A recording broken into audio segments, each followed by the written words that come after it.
ബില്ലിനെ കുറിച്ചിട്ടുമൊക്കെ പറയുന്നത്. ഇവരെ പിടിച്ച് കയറ്റിയ എല്ലാ രാജ്യങ്ങൾക്കും ഗംഭീരമായി പണി കിട്ടിയിട്ടുണ്ട്. പണി കിട്ടിയ ചരിത്രമേ ഉണ്ടായിട്ടുള്ളൂ. അവർക്ക് കിട്ടണം പണി. അവരായിട്ട് തന്നെ വാങ്ങിച്ചു വെക്കുന്നതാണ്. അപ്പോൾ അനുഭവിക്കണം. ഇപ്പോൾ നിങ്ങൾ 100 രാജ്യങ്ങളിലായിട്ട് 120 വിശ്വാസികളുള്ള ഒരു മതമുണ്ട്. നിങ്ങൾക്കറിയാമോ മതം ഏതാണെന്ന്? 100 രാജ്യങ്ങളിലായി 120 കോടി വിശ്വാസികളുള്ള ഒരു മതം. ഹിന്ദു ഫോബിയയ്ക്കും ഹിന്ദു വിരുദ്ധമായിട്ടുള്ള മതഭ്രാന്തിനും എതിരെ നിയമം കൊണ്ടുവരാൻ ഒരുങ്ങിയിരിക്കുകയാണ് ഇപ്പോൾ ജോർജിയ. ജോർജിയ പാഠം പഠിച്ചു.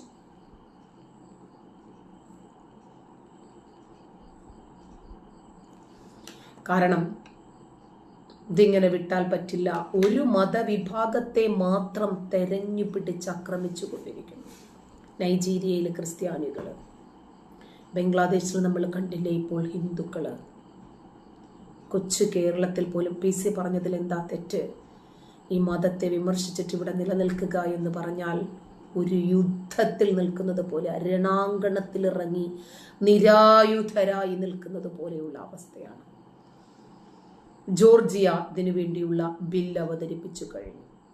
ബില്ല് നിയമമായി പ്രാബല്യത്തിൽ വന്നു കഴിഞ്ഞാൽ ഹിന്ദു ഫോബിയയെ വ്യക്തമായി നിർവചിക്കുന്നതിനു വേണ്ടി ജോർജിയയുടെ ശിക്ഷാ നിയമത്തിൽ ഭേദഗതി വരുത്തുകയും US ഹിന്ദുക്കൾക്കെതിരായിട്ടുള്ള വിദ്വേഷ കുറ്റകൃത്യങ്ങൾ ഉൾപ്പെടുന്ന കുറ്റകൃത്യങ്ങളിൽ ഉചിതമായിട്ടുള്ള നടപടിയെടുക്കാൻ നിയമ നിർവഹണ ഏജൻസികളെ നിർദ്ദേശിക്കുകയും ചെയ്യും എന്നാണ് ഇപ്പോൾ പുറത്തു വരുന്ന വാർത്ത. ഹിന്ദു ഫോബിക് ഇവിടെ നെഹ്റുവും ചെയ്തത് അത് തന്നെയല്ലേ? ഞാൻ ഇന്നലെ നെഹ്റു കൊണ്ടുവന്ന ചില നിയമങ്ങളെ കുറിച്ച് പറഞ്ഞിരുന്നല്ലോ. അവര് ചെയ്തത് അത് തന്നെയാണ്. അവിടെ നിൽക്കട്ടെ. ഈ ബില്ല് പാസ്സായാൽ ഈ നിയമം നടപ്പിലാകുന്ന ആദ്യ സംസ്ഥാനമാകും ജോർജിയ. റിപ്പബ്ലിക്കൻ സെനറ്റർമാരായിട്ടുള്ള Shawn Still, Clint Dixon, Democratic സെനറ്റർമാരായിട്ടുള്ള Jason Esteves, Emmanuel D Jones ഇവരൊക്കെ സംയുക്തമായി ഈ നിയമനിർമ്മാണത്തെ പിന്തുണച്ചിട്ടുണ്ട്. നോർത്ത് അമേരിക്കൻ ഹിന്ദു സംഘടനകളുടെ കൂട്ടായ്മ COHNA എന്ന് പറയുന്ന ഒരു സംഘടന, അവരാണ് ഈ വിവരം പുറത്തുവിട്ടത്. 2023 ഏപ്രിലില് ജോർജിയ ഹിന്ദു ഫോബിയയെയും ഹിന്ദു വിരുദ്ധ മതഭ്രാന്തിനെയും അപലപിക്കുന്ന പ്രമേയം പാസാക്കിയിട്ടുണ്ടായിരുന്നു. അതിന് പിന്നാലെയാണ് ഈ നീക്കം. 100-ലധികം രാജ്യങ്ങളിലായി 1.2 ബില്യണിലധികം അനുയായികളുള്ള ലോകത്തിലെ ഏറ്റവും പഴക്കമുള്ള മതങ്ങളിൽ ഒന്നായിട്ടുള്ള ഹിന്ദു മതത്തെ ആ പ്രമേയം അംഗീകരിച്ചിട്ടുണ്ട്. ഇവിടെ ഞങ്ങളുടെ മതം മാത്രം വളരണം, ഞങ്ങളുടെ മതത്തിന് എന്തോ കുറച്ച് കൊമ്പും തുമ്പിക്കൈയും ഒക്കെ കൂടുതലാണ്, അതുകൊണ്ട് മറ്റൊരു മതത്തെയും ഞങ്ങൾ അംഗീകരിക്കില്ല, ഞങ്ങളുടെ വിശ്വാസം അനുസരിച്ച്, ഞങ്ങളുടെ മതഗ്രന്ഥം അനുസരിച്ച് മറ്റൊരു വിശ്വാസവും ഇവിടെ പറ്റില്ല എന്ന് പറയുന്ന ഈ മുസ്ലിം തീവ്രവാദികൾക്കിടയിൽ ഇതൊക്കെ പറയാൻ ആരെങ്കിലും വേണ്ടേ? അറ്റ്ലീസ്റ്റ് ഒരു PC എങ്കിലും. കണ്ടില്ലേ, തുളസിത്തറയിൽ അടിമുടി പറിച്ചിട്ടവനെ നമ്മൾ കണ്ടില്ലേ ഗുരുവായൂരിലെ? എന്താ ചെയ്തത്?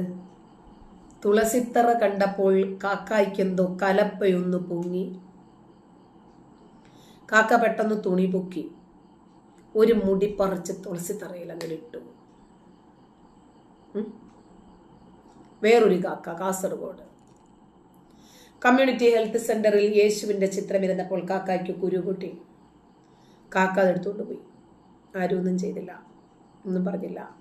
അടുത്ത ദിവസം കാക്ക ബൈബിൾ എണ്ണയൊഴിച്ച് കത്തിച്ചു വീഡിയോ പിടിച്ച് പോസ്റ്റ് ചെയ്തു. ഞങ്ങളുടെ മതം മാത്രം മതി ഇവിടെ, വേറെ ഒരു മതവും വേണ്ട. അതുകൊണ്ടാണ് ഗണപതി മിത്താണ് എന്ന് പറയുമ്പോൾ കയ്യടി ലഭിക്കുന്നത്. അതുകൊണ്ടാണ് അമ്പലനടയിൽ പച്ചക്കിട്ട് കെട്ടിത്തൂക്കും അടിച്ചു കൊല്ലും എന്നൊക്കെ പറയുന്ന മുദ്രാവാക്യത്തിന് സ്വാധീനം കൂടുന്നത്. അരിയും മലരും കുന്തിരിക്കവും ഒക്കെ വാങ്ങിച്ച് വീട്ടിൽ കാത്തു വെച്ചോളൂ എന്ന് പറയുമ്പോൾ കൂടുതൽ സന്തോഷം തോന്നുന്നത് അതുകൊണ്ടാണ്. ഇവിടെ കേരളത്തിൽ ഉണ്ടായിട്ടുള്ള ഹിന്ദു ഫോബിയ അതിനേക്കാൾ കൂടുതലാണ്, ആഴത്തിലുള്ളതാണ്. അതൊക്കെ നല്ലവരായിട്ടുള്ള അന്യമതസ്ഥർ ഹിന്ദു ഫോബിയയുടെ ഭാഗമാകരുത് എന്ന് അഭ്യർത്ഥിക്കുന്നുണ്ട് ഒരു വിഭാഗം ആളുകൾ. തീർത്തും നിരുപദ്രവകരമായിട്ടുള്ള ആചാര അനുഷ്ഠാനങ്ങൾ പിന്തുടരുന്ന കേരളത്തിലെ ഇതര മതവിഭാഗങ്ങൾക്കെതിരെ, അവരുടെ വിശ്വാസങ്ങൾക്ക്, അവരുടെ ആചാരങ്ങൾക്ക്, അനുഷ്ഠാനങ്ങൾക്ക്, അവരുടെ സംസ്കാരങ്ങൾക്കൊക്കെ എതിരെ ദൃശ്യമാധ്യമങ്ങളിലൊക്കെ വലിയ രൂപത്തിൽ സ്വാധീനം ചെലുത്തി അവർക്കെതിരെ ഇങ്ങനെ ശബ്ദിച്ചു കൊണ്ടിരിക്കുവാണ്, അവരെ പരിഹസിച്ചു കൊണ്ടിരിക്കുവാണ് ഇവരെ. പുരോഗമനവാദികളെന്ന് അവകാശപ്പെടുന്ന രാഷ്ട്രീയ പാർട്ടികൾ പൊതുബോധം സമൂഹത്തിൽ ഭിന്നിപ്പുണ്ടാക്കുന്നു എന്ന് പറയാതെ അവർ പറഞ്ഞുകൊണ്ടിരിക്കുവാണ്. ഏത് പൊതുബോധം? ഹിന്ദു ഫോബിയ വളർത്തുന്നതാണ് അവരുടെ പൊതുബോധം. ഇവിടെ ചില ആളുകൾ ആ രൂപത്തിലാണ് ഇതിനെ കാണുന്നത്. ഞാൻ നിങ്ങൾക്ക് രസകരമായിട്ടുള്ള ഒരു വീഡിയോ കേൾപ്പിച്ചു തരാം. ഇസ്ലാം മതത്തിലുള്ള എല്ലാ മുസ്ലിം പണ്ഡിതന്മാരും തലയ്ക്കകത്ത് ആളുതാമസമില്ലാത്തവരല്ല. ചില സന്ദർഭങ്ങളിലെങ്കിലും അവർക്കറിയുന്ന ചില സത്യങ്ങളൊക്കെ വിളിച്ചു പറയും കേട്ടോ. അതെവിടെ കണ്ടില്ലല്ലോ? ഒരിക്കല് നമ്മുടെ മുള്ളൂർക്കര മുഹമ്മദ് അലി സഖാഫി പറഞ്ഞത് നിങ്ങൾക്ക് ഓർമ്മയുണ്ടോ?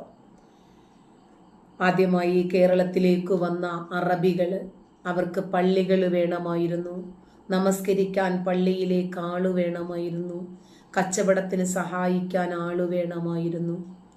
ഭദ്രകാളി ക്ഷേത്രത്തിന് വച്ചിരുന്ന കഴുക്കോലും പട്ടികയും ഒക്കെ നൽകിയ ഹിന്ദു സഹോദരങ്ങളെ കുറിച്ച്, പള്ളിയിൽ നമസ്കരിക്കാൻ ആളെ വേണമെന്ന് പറഞ്ഞപ്പോൾ ഹിന്ദു യുവാക്കളെ പള്ളിയിലേക്ക് അയച്ച അമ്മമാരെ കുറിച്ച് അദ്ദേഹം വാതോരാതെ സംസാരിക്കുന്നുണ്ടായിരുന്നു. അപ്പൊ ആ സ്മരണകളുള്ള ആളുകൾ പിന്നീട് എന്താ ചെയ്തത്? ഇനിയും നിങ്ങൾ വേണ്ട എന്നങ്ങോട്ട് തീരുമാനിച്ചു. വലിഞ്ഞു കയറി അഭയാർത്ഥികളായി വന്ന ആളുകൾ അധികാരികളായപ്പോൾ അവിടുത്തെ അധികാരികൾ അടിമകളായി മാറുന്ന സാഹചര്യമുണ്ടായി. ഇതൊന്നും പുതുതായി വന്നതല്ല. അതുകൊണ്ടാണ് ആർക്കിയോളജിക്കൽ സർവേ ഡിപ്പാർട്ട്മെന്റിന്റെ ചില വിധികൾ വരുമ്പോൾ ഏതാണ്ട് ഇന്ത്യയിലെ വിവിധ മസ്ജിദുകൾ, ഇന്ന് ഉയർന്നു നിൽക്കുന്ന നിരവധി മസ്ജിദുകൾ മുമ്പുണ്ടായിരുന്ന ക്ഷേത്രങ്ങളായിരുന്നു, അല്ലെങ്കിൽ പലതും ചർച്ചുകളായിരുന്നു. ഇവര് അടിച്ച് തകർത്തവിടെ മസ്ജിദുകളാക്കിയതാണ് എന്ന് പറയേണ്ടി വരുന്നത്. അതിൻ്റെ പല അടിസ്ഥാന തെളിവുകളും അവിടെ തന്നെ നിലനിൽക്കുന്നുണ്ട് എന്ന് നമ്മുടെ KK മുഹമ്മദിനെ പോലെയുള്ള ആർക്കിയോളജിക്കൽ ഉദ്യോഗസ്ഥർ ഇതൊക്കെ വ്യക്തമാക്കുന്നുണ്ട്.